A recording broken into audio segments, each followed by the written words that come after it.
जियो जियो वाह मास्टर, बारे विनोद भैया।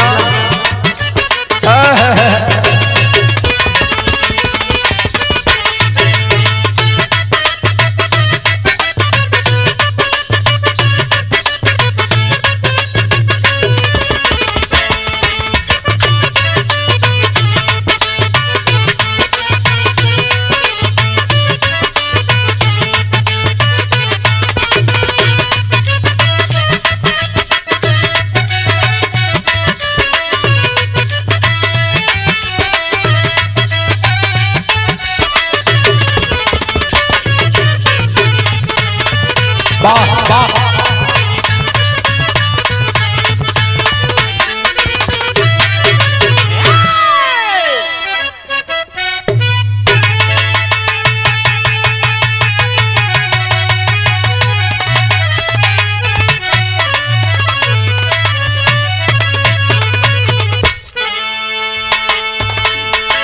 अरे मेरे बहुजन समाज के सम्मानित साथियों, एक बिरहा जात है, बड़ी तगड़ी बिरहा सौरभ बाबू। ये बिरहा के कोनो जोड़ ना आई, बिजोड़ है। खास तौर से बिरहा हम अपने यादव समाज के लिए भेज रहे हैं। जवन कहला कि दुर्गा दहिने बैठल हो, सुना दुर्गा दहिने बैठ के का तुहर कैली। आन बात नीक लगे तब पान फूल बतासा लेके पहुंचिया, नहीं तो लगले छोड़ भी दिया। 4 लाइन बिरहा में भूमिका है, मेरी बात नहीं है, प्रमाणिक बात कर रहा हूं। यादव शक्ति पत्रिका के द्वारा एक कहानी मिली और हमारे शानदार सम्मानित सूबेदार कवि जी लिखते हैं। 4 लाइन बिरहा में लिखते हैं, क्या है?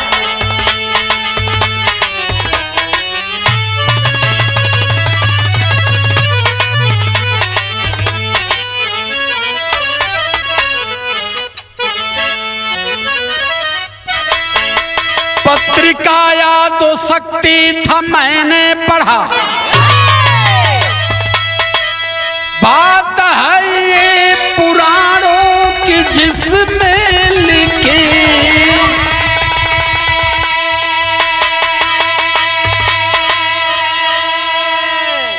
बात कुछ मारकंडे पुराण से भी है। तथ्य सुन कर के होता जिगर ये दुखी,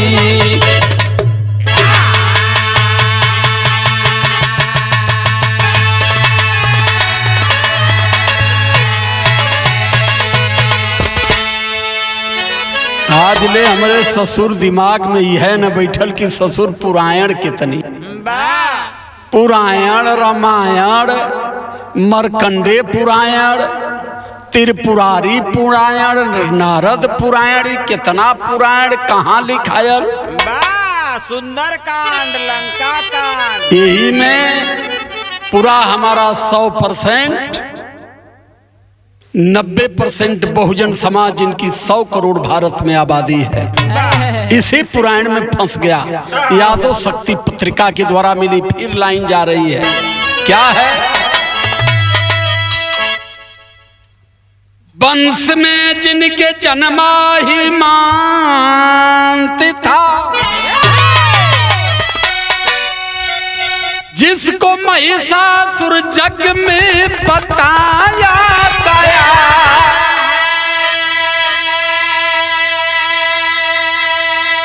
छल कपट से हुई जिसकी हत्या सुनो, सत्य हम लोगों से है छिपाया गया है।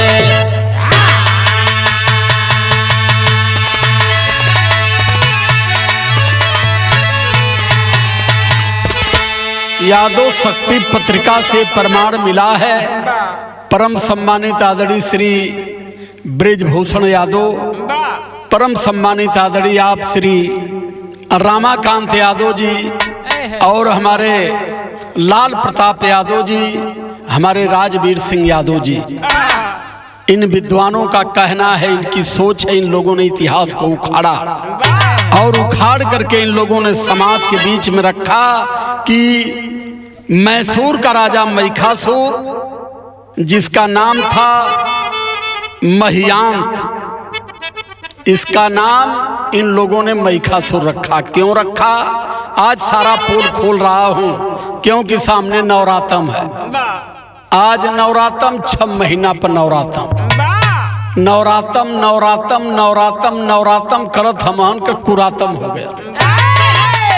सुना एक ठे एजन टुकड़ा ये सौरभ मास्टर का है बाबू, तनी आवा बनाए के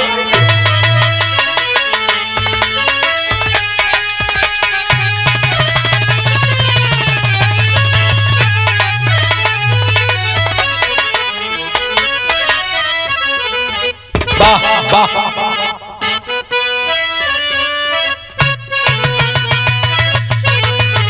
क्या बात है बेटा कि जहां आदमी काला, बारे भारत की धरती बेटियां घुमा दी गई नंगी मणिपुर में। 21 सेकेंड के वीडियो के बाद जहां भारतीय जनता पार्टी की गवर्नमेंट थी, तब पूरा देश जाना 2 महीने पहले की घटना थी।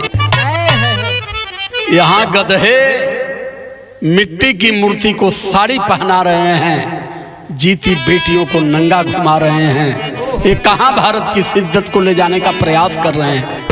ये लाइन हमारी बता रही है।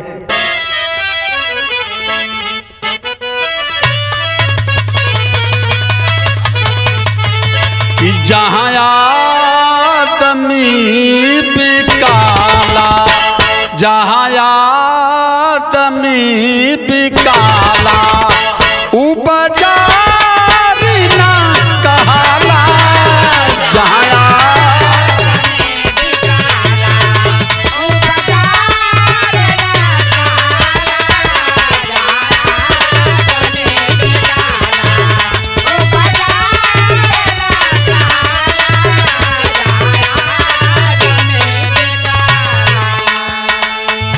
बानगी हो, लेकिन गाना का ओरिजिनल लाइन है का हो, अच्छे भले को तुमने, पाखंडियों सुनो, अच्छे भले को तुमने कितना बुरा बताया।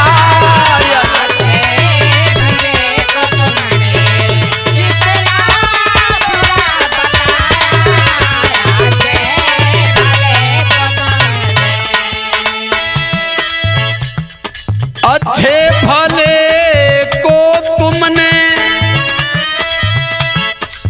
इतना बुरा बताया। हमारे मूल निवासी राजा में केवल एक कमी थी कि ब्राह्मणों के पाखंड को मानना बंद कर दिया। यहाँ फर्जी नहीं होगा, यहाँ भौतिकवादी विचारधारा के हम लोग हैं, जो देखेंगे वही मानेंगे। जग हवन पर पूरा पाबंद लगा दिया। हमारे राज्य में ऐसा कुछ नहीं होगा। यही गलती हो गई और आज भी यही हो रही है। जो सत्य के साथ खड़ा है वो मारा जा रहा है। तो है मेरे बहुजन समाज के लोगों, बिरहा को सुनिए और इस बिरहा को जन जन तक पहुंचाने का प्रयास करिए। क्या है? अच्छे भले को तुमने, अच्छे भले को तुमने कितना बुरा बताया। अच्छे भले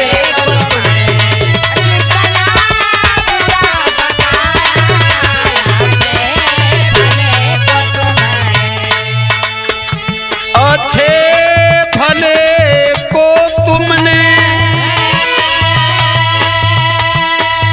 कितना बुरा बताया।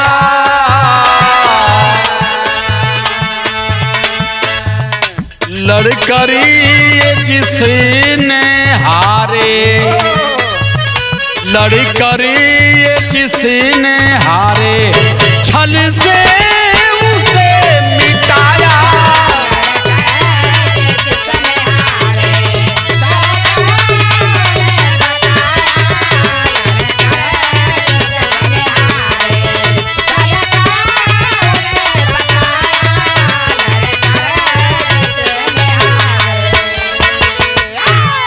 लड़कर के जिसने हारा, छल से उसे फंसाए।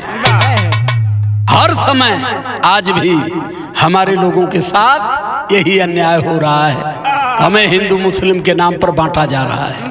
हमें हमारे दिमाग में ये बताया जा रहा है कि हिंदू खतरे में है। किससे खतरे में है? मुसलमानों से खतरे में है। लेकिन हमारा समाज अब तक नहीं समझ पाया कि देश का मुसलमान कभी संविधान के विरुद्ध नहीं रहा, देश का मुसलमान कभी हमारे आरक्षण के विरुद्ध नहीं रहा, देश का मुसलमान कभी हमारे शिक्षा सम्मान के विरुद्ध नहीं रहा। लेकिन हमारे बीच बड़ी खाई पैदा की जा रही है। बिरहा प्रेम से सुनिए, शहर का लाइन है बेटा तनियावा बनाए के तो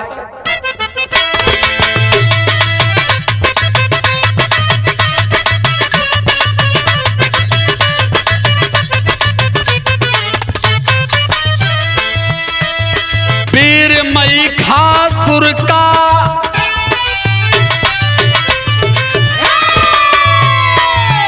पीर मई खासुर का जोड़ था जमाने में, जन्म पाया था है वंश के घराने में।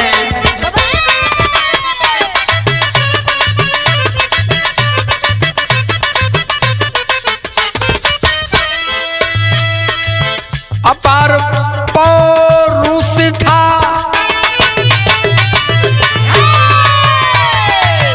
अपार पौरुष था, बचपन से वीर रहा, इसी के चलते नाम पड़ा मई खासुर रहा।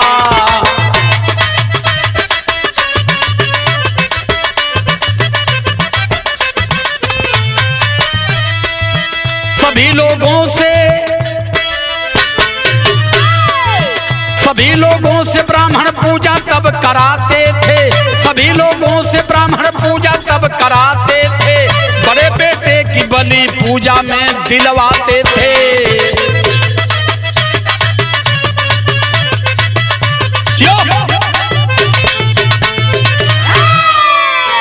यह इनकर पूजा रहल।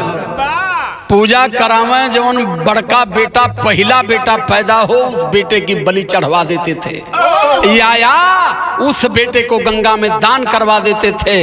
इसके पीछे इनका केवल एक मकसद था कि जिसका पहला बेटा मार दिया जाएगा, मानसिक रूप से वो विक्षिप्त हो जाएगा, और जब वो मानसिक रूप से विक्षिप्त हो जाएगा तो दूसरा बेटा स्वस्थ नहीं पैदा होगा।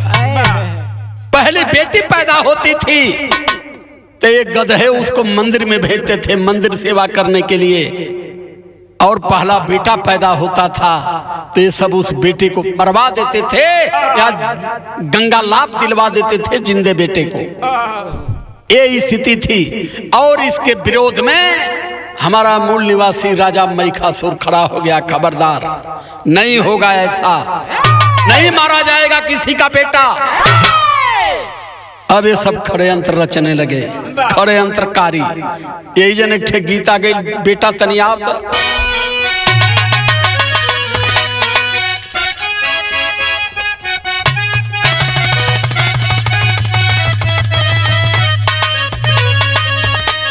अरे तो जवान धून लगा जाला बेटा की करेजा में छेद कर दे।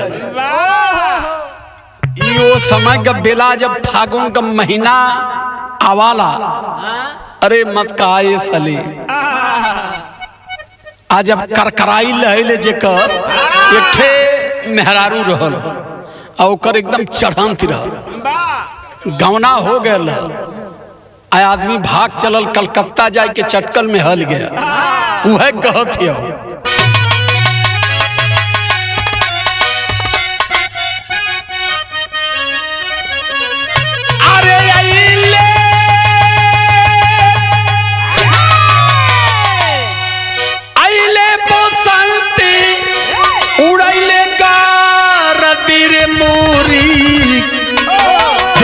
भइली बा देहिया भइली बा अरे पिया रहती रे मोरी देहिया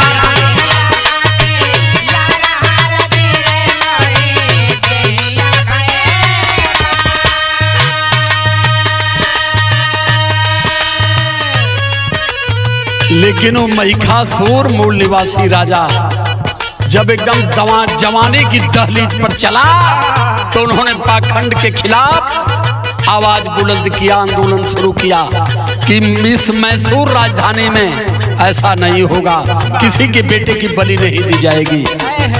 कैसे कहला गीत लगल, अरे अइले महिषासुर के अरे जवानी में तवा हो उमड़े रग रग में देखा, उमड़े रग रग में देखा स्वाभिमान में तवा हो उमड़े रग रग में।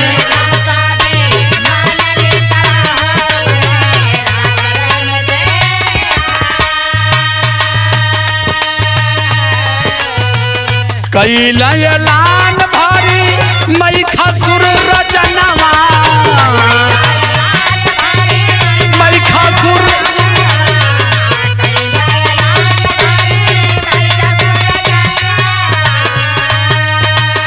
केहू के बेटा कहना, केहू के बेटा कहना होई बलि तनवा, केहू के होई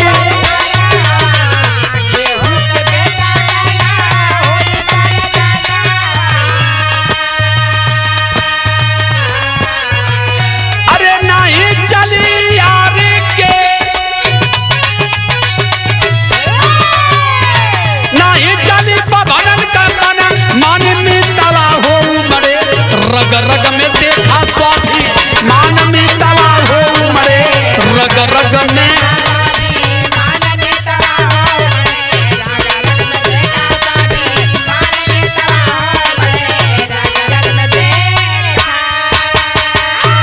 महिषासुर ने ऐलान करवा दिया कि आए ब्राह्मणों सुन लो, हमारे राज्य में किसी के बेटे की बलि नहीं दी जाएगी और हमारे राज्य में किसी भी हालत में पूजा पाखंड पर पाबंद है।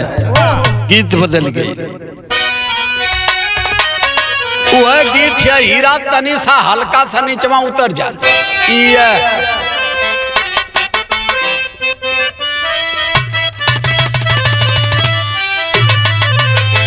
एक गीत के सलीम इलाहाबाद में गावली बड़ा करारा, कैसे गावली,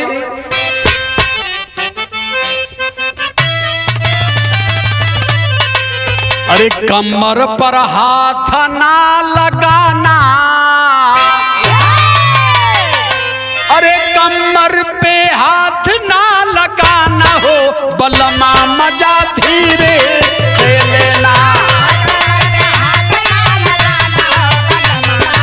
जिया राजा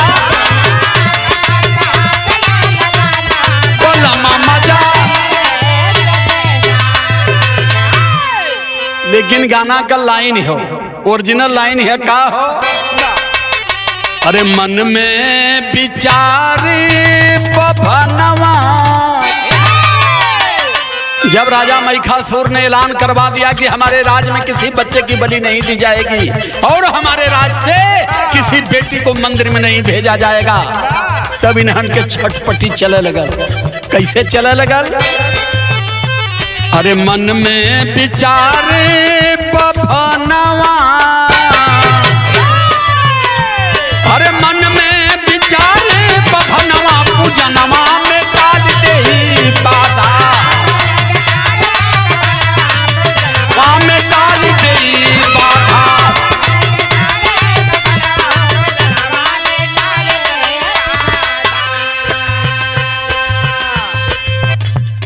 सब कर पूजा कर दे जो रोकी,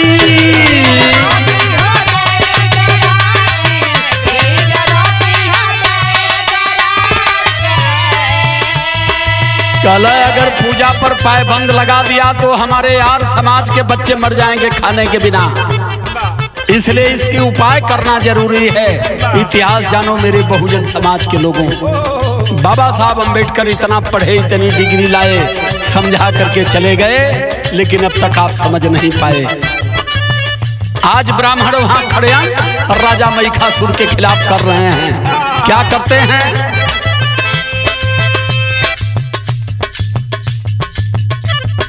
सब कर पूजा कयल जोते रोकी,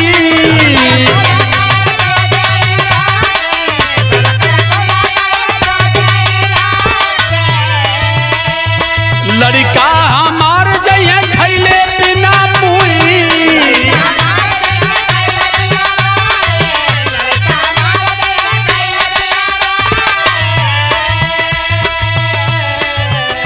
अरे मन में बनावे वो जनवा,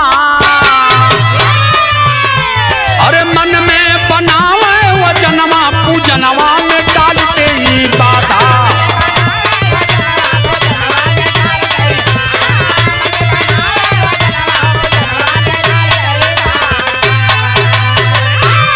कल अगर पूजा पाठ बंद हो गया, हमारी व्यवस्था बंद हो गई, तो हम मर जाएंगे खाने के बिना। एक वजह से वो सब अब एक ठे प्लान बनोना। का प्लान बनोना? गीत लगले भैया, एक ठे भट्ठा पर लड़की कमात रही। आज जब ठेकेदार गईला कह कि आई पैसा कौड़ी ले ले चले के अब ओझिया करे, तो वो कहलस का कहलस?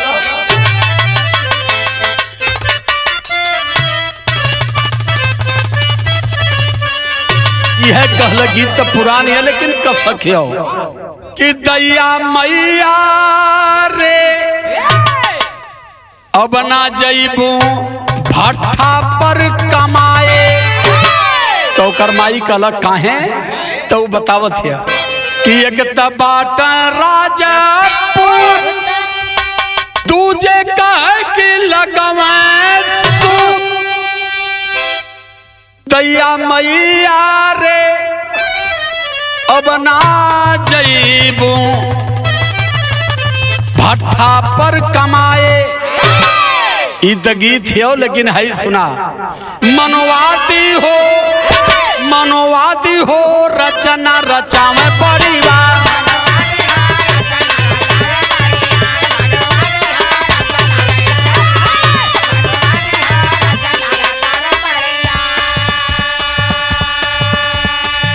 मनवादी सोचने लगे कि किसी तरह से इसे राज से मुक्त करना पड़ेगा। क्या करते हैं?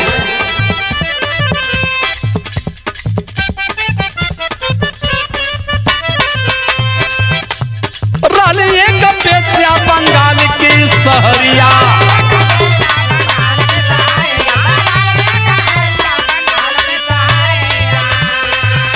अरे गोतिया में सुंदर एक दुर्गा छोकरिया।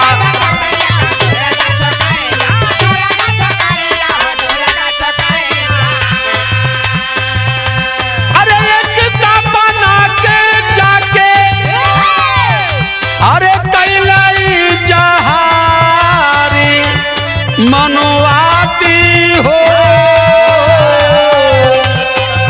योजना बनावे बढ़िया। कलकत्ता की एक वेश्या थी, प्रमाणिक बात बोल रहा हूँ।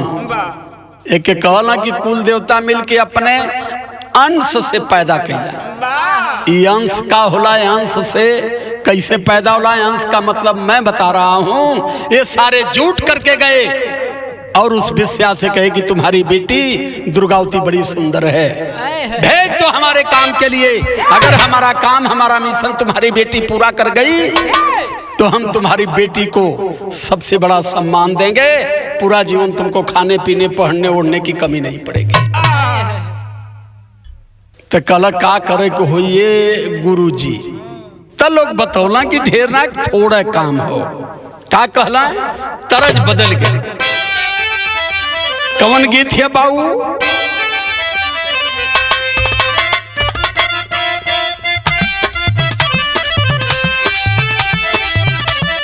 अरे सौरभी सुलेमा का गीत है। बहुत पहले हमान के बचपना में गीत चलला, बड़ी तगड़ी चले। ये भोजपुरी सुलेमा के गीत है बाबू, सुना। हंस के तू देखा, हंस के जो देखा तू एक तेरिया।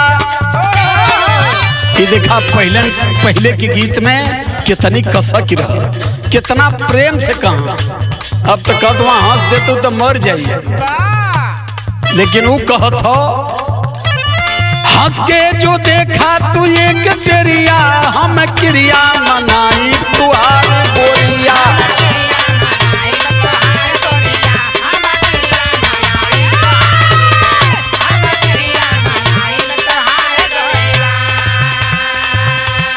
कलकत्ता से लेकर के उस दुर्गावती नाम की लड़की को ब्राह्मण चले और मैसूर के राजा के पास पहुंचे। कहे जाओ मांग लो नौकरी, तुम्हारी ड्यूटी है इसको मिटाने की। जिस दिन तुम इसे मिटा दोगी तुम्हें हम देवी बना के पूरे देश में, पूरी दुनिया में पुजवा देंगे।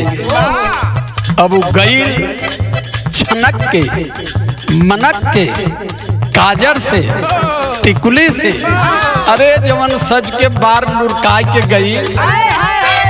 यह बीमारी हमारे मूल निवासी राजन में बड़ी बीमारी रहल भाऊ, आज भी यही में फेल भी होत हो। आ गई वही जन चटक मटक के कहत हो, का कहल? अरे भर के जवानी मुस्कान कोरिया, भर के जवानी मुस्कान गोरिया, मारे महिखा के नैना पान गोरिया।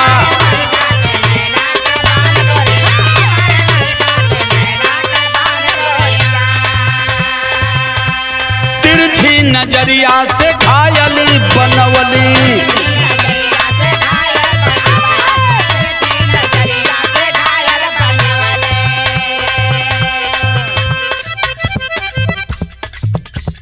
तिरछी नजरिया से घायल बनवली, कहली ना समझा बेगाना,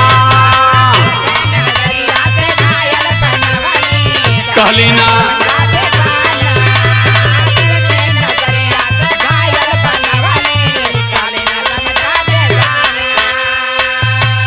तोहरे पर मनवा लागल ये मोरे राजा,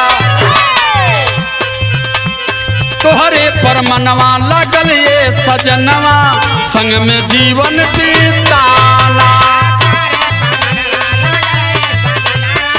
संग में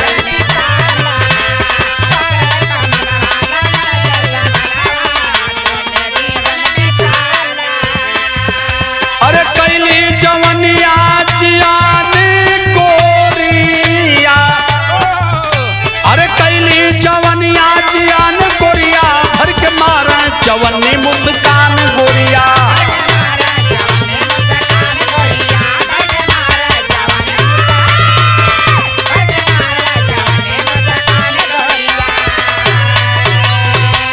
अरे लगा के काजर सलीम जब आधा गाले मुस्कियाई कि ना, राजा तुरंत अपन ताज और उतार के धर दे, आ सदरी भी धर देना, कला आओ यार और बताओ हाल चाल। वह गलत हो गली बाऊ सलीम भैया, वह गलत भयल। जब गलत भयल तब बिरहा में टेरी का भाव लिखाया।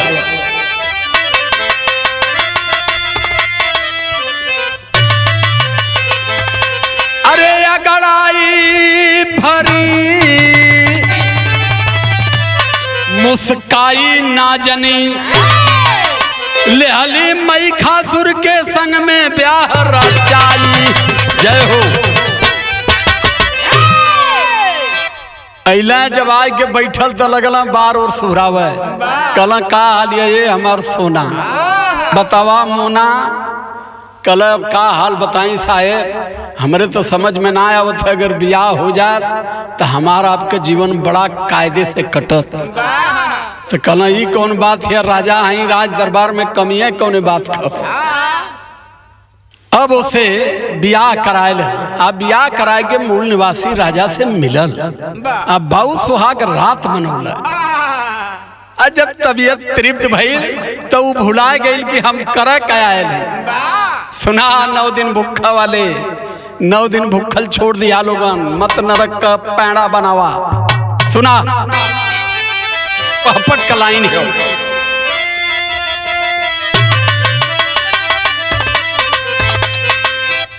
अरे महिषासुर के जाने राज का बतिया दुल्हन घातिया बाप। अरे महिषासुर के जाने राज का बतिया दुल्हन घातिया बाप। प्यार में पागल भइले दिनवा रतिया दुल्हन घातिया बाप।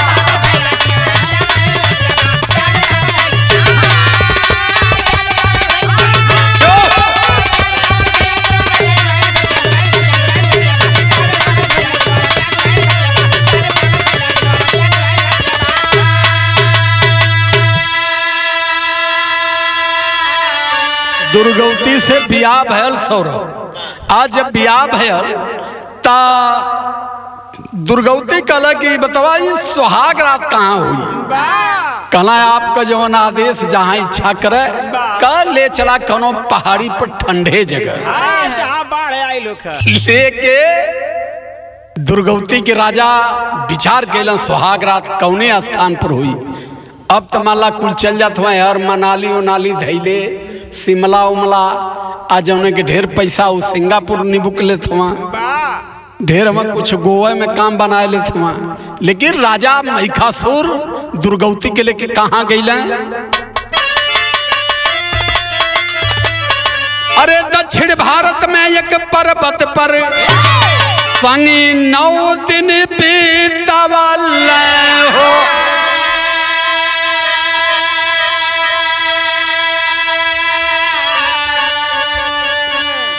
अरे सुता में दिनवा आधी रात में भारी नींद सतावले। अरे सुतले में धोखा कैली अवरतिया दुल्हन घातिया बा। प्यार में पागल भइली दिनवा रतिया दुल्हन घातिया बा।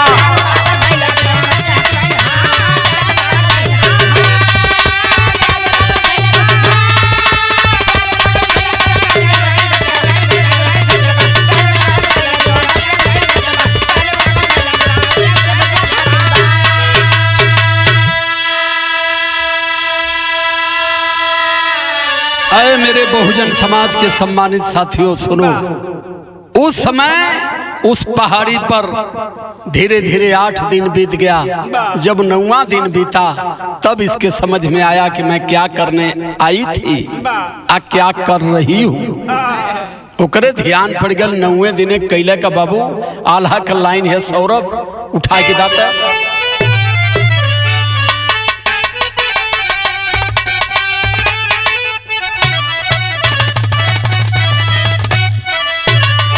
जब 9वां दिन बीतल है बाबू, 9वें दिन रात में राजा के साथ दुलार प्यार किया, सोमरस में बुत कर दिया। जब राजा गहरी नींद में सो गया उस समय दुर्गौती करती है क्या।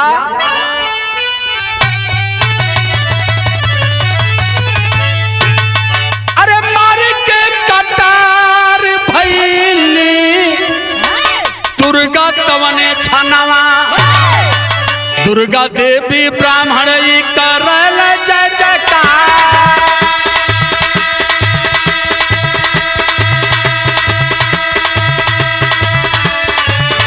अरे दुर्गा देवी के ब्राह्मण कैल जय जयकार। अरे 9 दिन का नवरात्र हो बनवाला।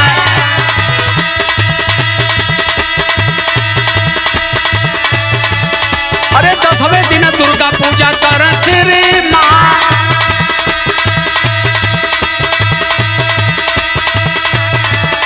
अरे जमने पहाड़वा पर महिषासुर के मरली। अरे जमने पहाड़वा पर महिषासुर के मरली। चामुंडा पहाड़ हुआ भैल संसार।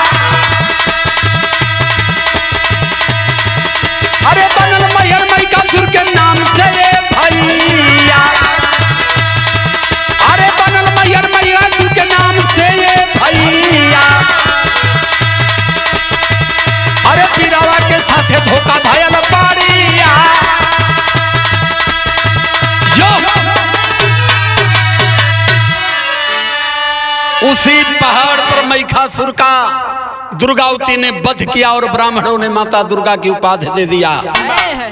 दुर्गा सप्तशती लिख दिया इन्होंने और कह दिया कि ऐ यादव सुनो, दुर्गा तुम्हारे दाहिने बसती है। नागवंशी राजा थे महिषासुर, जहां से यादवों की कुरी शुरू होती है। दिमाग को होश में लाना और अब कम से कम इस गुलामी से दूर हो जाओ। आखिरी लाइन है,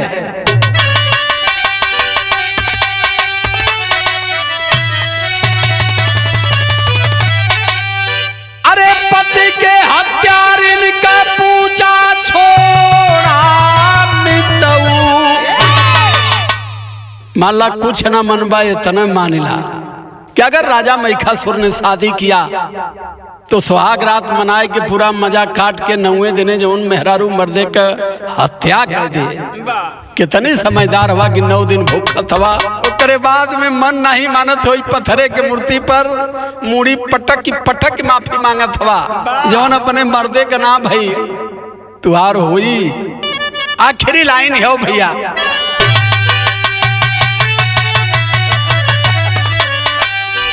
अरे पति के हत्यारिन का पूजा छोड़ा मितऊ। अखिया खोला नाता बौद्ध धर्म से जोड़ा मितऊ।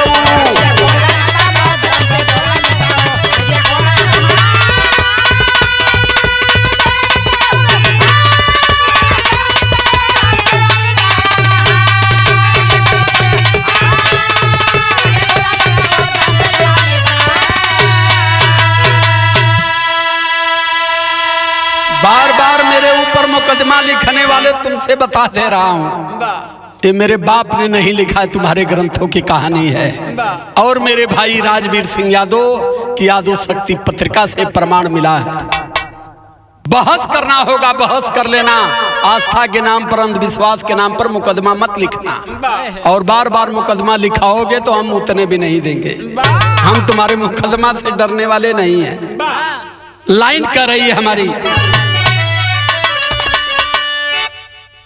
अरे यादव पत्रिका से सुना मिलल कहानी, यह है पुराण में मिल जाए कुल निशानी।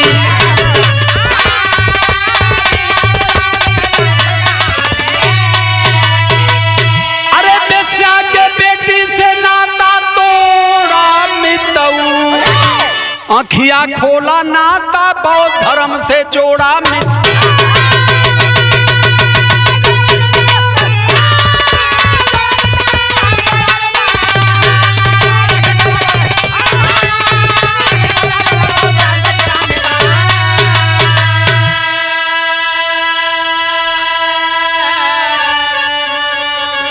साहू फूले भीम जी कहते ललैया तो पेरिया।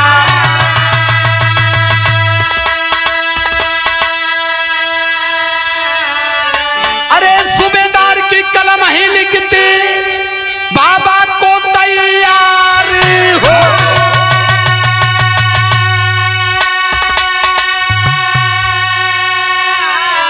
अरे अगड़ाई भर मुस्काई ना जनी कि गाते राजकुमार तो ब्राह्मणवाद मिटाई। अगड़ाई भर मुस्काई ना जनी।